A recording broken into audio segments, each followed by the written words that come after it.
We're sewing vintage again today with Butterick Retro Pattern B6889. The black and white polka dot fabric that I'm using for this project helped me achieve a look that's very reminiscent of the I Love Lucy show. You can find this fabric at threadymade.com. I hope you join me today in sewing this 1950s dress. Let's get started. Here is the wrong side of my front dress piece, and I'm going to prepare my darts. I'm going to fold them in half and pin through one dart leg and out the other.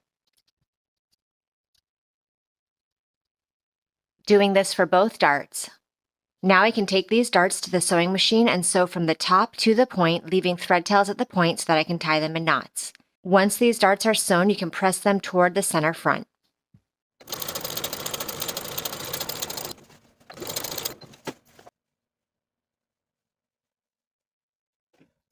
Before I sew the front and back dress pieces together at the shoulders, I'm going to finish the edges for my shoulders separately for the front piece and for the back piece.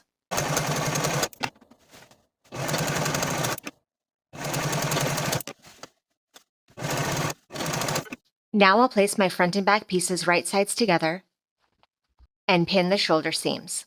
Sew the shoulders with a 5/8 inch seam allowance and press the seams open.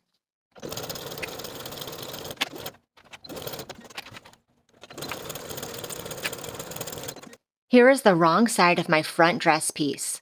We're going to pin the right side seam from the large dot, the dot that's closest to the notch toward the top of the dress. Pin from that dot all the way down the side seam to the bottom of the dress. Now we'll start sewing at this dot with a 5/8 inch seam allowance, back stitching to secure, sewing straight down to the bottom of the dress. We're just sewing this right side of the dress for now, keeping the left side of the dress open.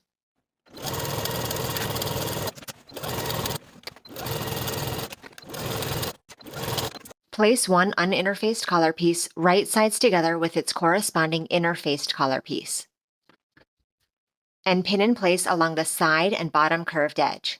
And do this for both collar sets. Sew the side and bottom edges, leaving the top notched edge open using a 5/8 inch seam allowance.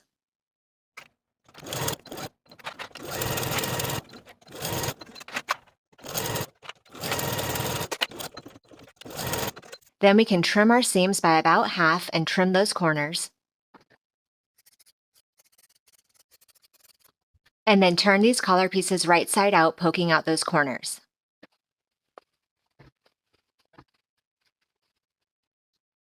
And then give those collar pieces a good press.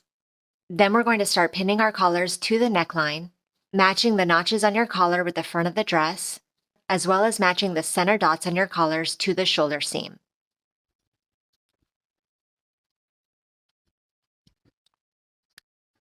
Then I'll turn the dress over so I can continue pinning along the back.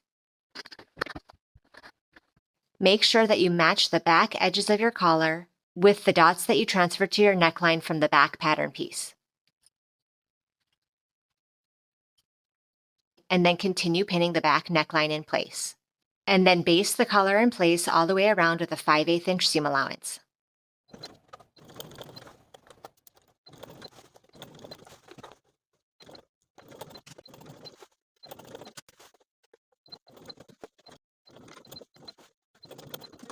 Now for the back facing, we're going to reinforce these inner corners. We're going to start our stitching about 1 inch away from the corner and end our stitching about 1 inch away below the corner. And we're going to be using a 1/4 inch seam allowance. I'm going to draw myself some stitching lines here.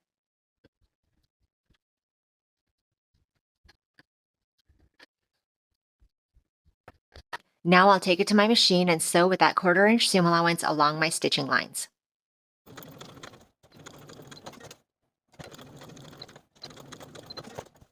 Then we're going to clip diagonally to the corner of our stitching. Careful not to clip through your stitching line.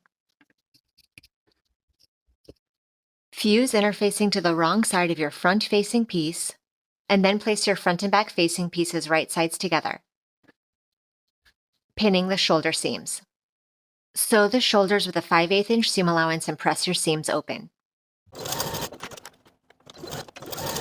Now I'm going to take this facing piece to my serger and finish the outer edges all the way around.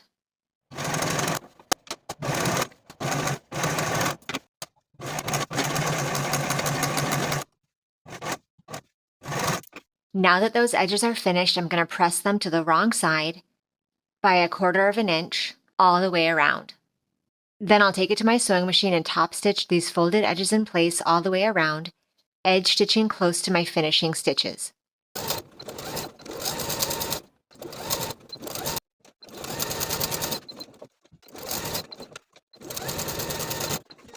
Now we're going to pin the facing to the neckline right sides together, sandwiching the collar in between, matching our notches and the small dots.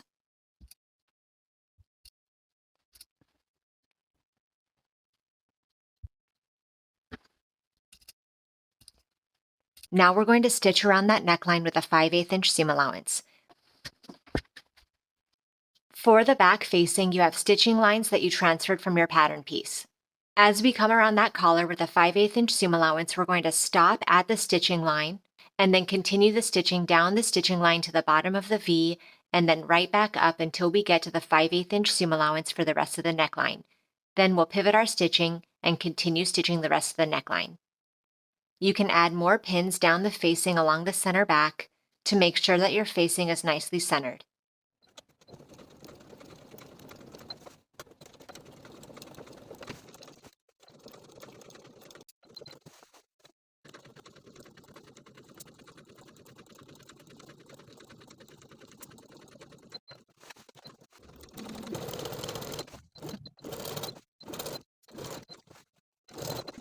Now for the back facing, we're going to slash in between this V from the top to the bottom of the stitching, clipping all the way to the bottom of the V, careful not to clip through your stitching.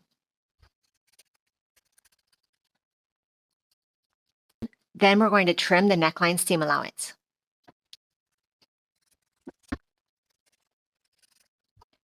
Then we can turn the facing to the inside of the garment, poking out those center back corners.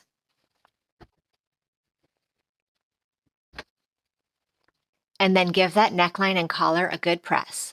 You also have the option of turning your facing upward and sewing the facing to the seam allowance as far as you can all the way around. This will help to make that collar lay nice and flat, especially as there's so many layers here. Now I'm going to turn the dress inside out, and I'm going to use a needle and thread to hand tack the facing to the shoulder seam allowances on both sides, making sure that the shoulder seam of the facing and the shoulder seam of the garment perfectly align, and then doing a few stitches at the bottom of the facing to attach it to the seam allowance on both sides.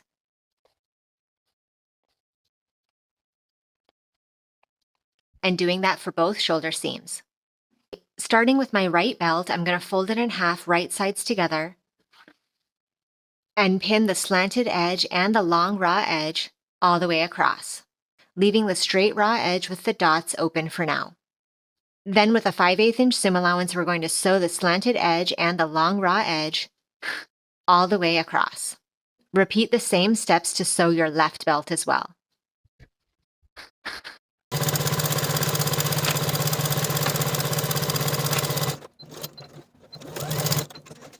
Then we can trim our seam allowances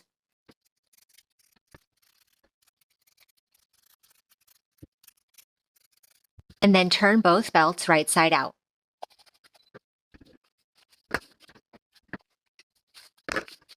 And then give both belts a good press.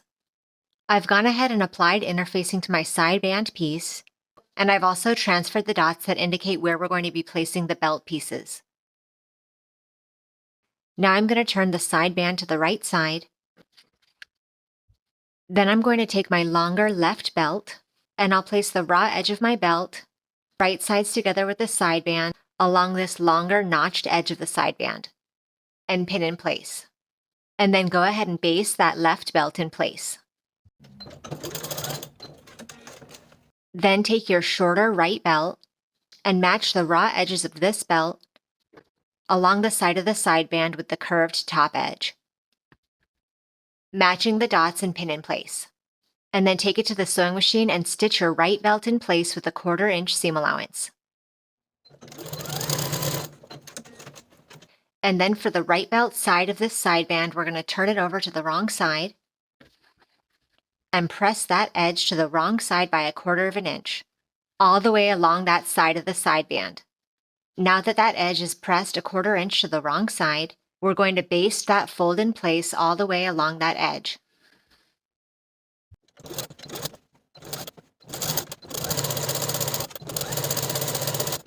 Here's my front dress piece and the side of the dress that we left unstitched. We're going to place the right side of our side band along the wrong side of our front piece. We're going to match up the top of our side band with the large dot and pin in place, aligning the raw edges. Then we're going to sew this side band to the front piece from the large dot all the way down with a 5/8 inch seam allowance, all the way to the bottom of the front dress.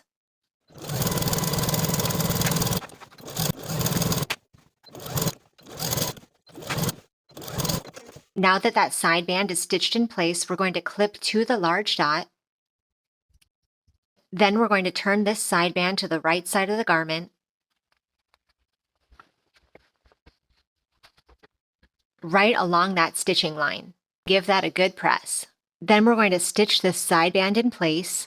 We're going to edge stitch close to this folded finished edge of the side band from the top of the curve all the way down to the bottom of the dress.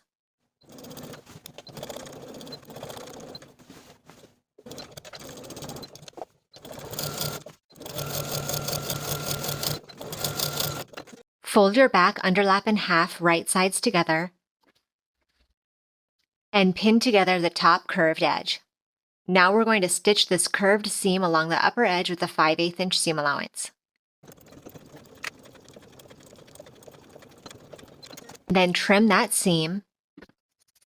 Then turn this underlap right side out. And press it in half right along that fold line. Here is the right side of my back dress piece. I'm going to place the top curved edge of my underlap, right sides together with my back dress, matching the top edge of the underlap with the dot and pinning in place. And then continuing to pin that underlap in place all along the side all the way to the bottom of the dress. And then stitch the underlap in place from the large dot all the way down with a 5/8 inch seam allowance to the bottom of the dress.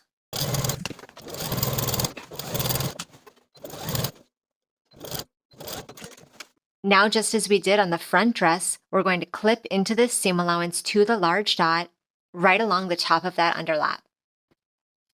Now I'm going to take this raw edge of the back piece and finish the edges from where I clipped all the way down to the bottom of the dress.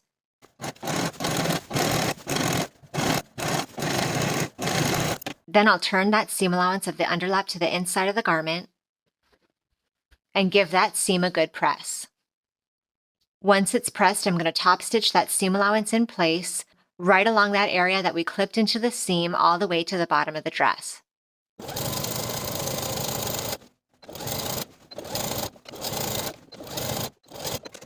Here is the opposite side of the dress that we've already sewn the side seam for. I'm going to clip to the large dot where we started our stitching earlier. And from this point, I'm going to finish the seam allowances all the way to the bottom of the dress. Now I'm going to turn my dress right side out, and we can begin attaching our armhole bindings. Place the dot on one side of your binding, right sides together with your underarm seam, matching the dots and pin in place. And then match the dot at the center of your binding with your shoulder seam and pin in place. Now take the remaining loose edge of your binding and match the dots once again at the underarm seam. Then continue pinning all the way around. Now before we stitch all around the armhole, I'm going to fold up the loose end of my binding right along that dot, which should align with the seam allowance right at the clip that we created earlier. And I'll pin that in place. Doing the same on both sides. Now I'll sew from this seam line from the dot all around the armhole, and then I'll finish my stitches at the seam line on the other side, the 5/8 inch seam allowance.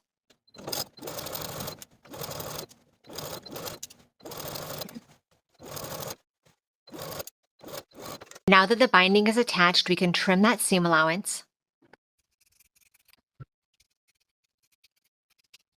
And then with your binding extending beyond your dress, press that seam and press those seam allowances toward the binding.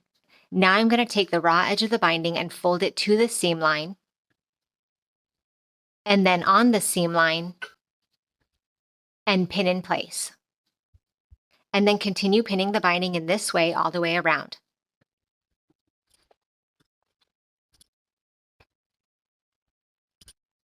Then we can edge stitch the binding close to that inner fold all the way around from one bottom edge of the binding to the other.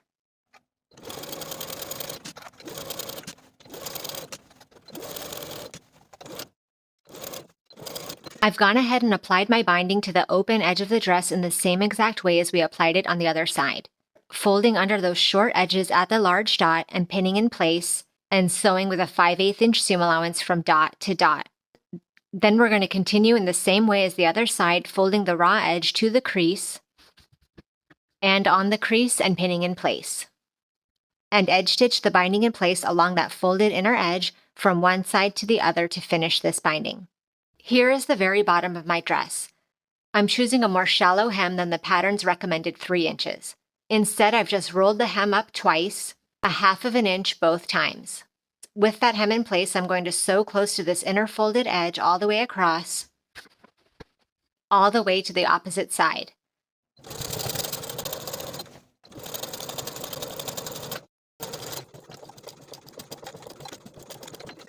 Now I'm going to use my side band pattern piece to mark my buttonholes on the front of the dress.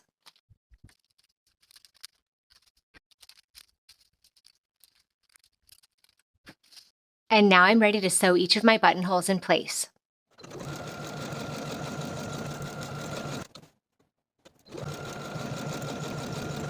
Now that my buttonholes are sewn, I'm going to place them over my underlap, lining them up along the bottom and the top, and then marking where I want my buttons to go on the underlap.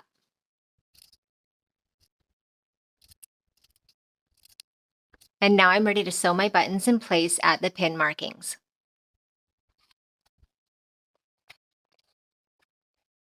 Here is my side seam opposite the belt. I used my side band pattern piece to mark the belt markings on this side so that I can create my belt loop here for the belt to be drawn through. I'm going to create a loop of thread on this side, drawing the thread through the side seam from the inside of the garment so that the thread comes out right at the bottom pin marking. Then I'm going to place my needle right through that side seam at the top pin marking, making sure to leave a loop of thread that's big enough for my belt to slide through, and then drawing my needle back through to the front through that same top pin marking. Now I'll keep tying this thread around the loop of thread that I created over and over again from the top to the bottom where those pin markings were.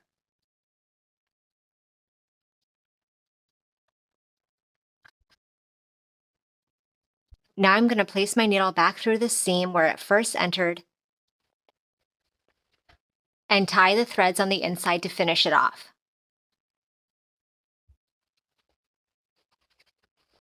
Now I'm going to use a needle and thread to attach my shoulder pad at each shoulder seam.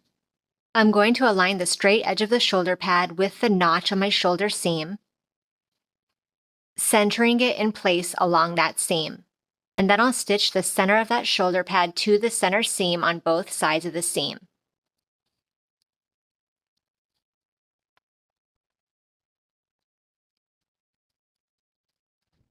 Just using a series of long stitches, and do the same on the other side. Now to finish the dress, we can sew a hook and eye to the top of the back edges.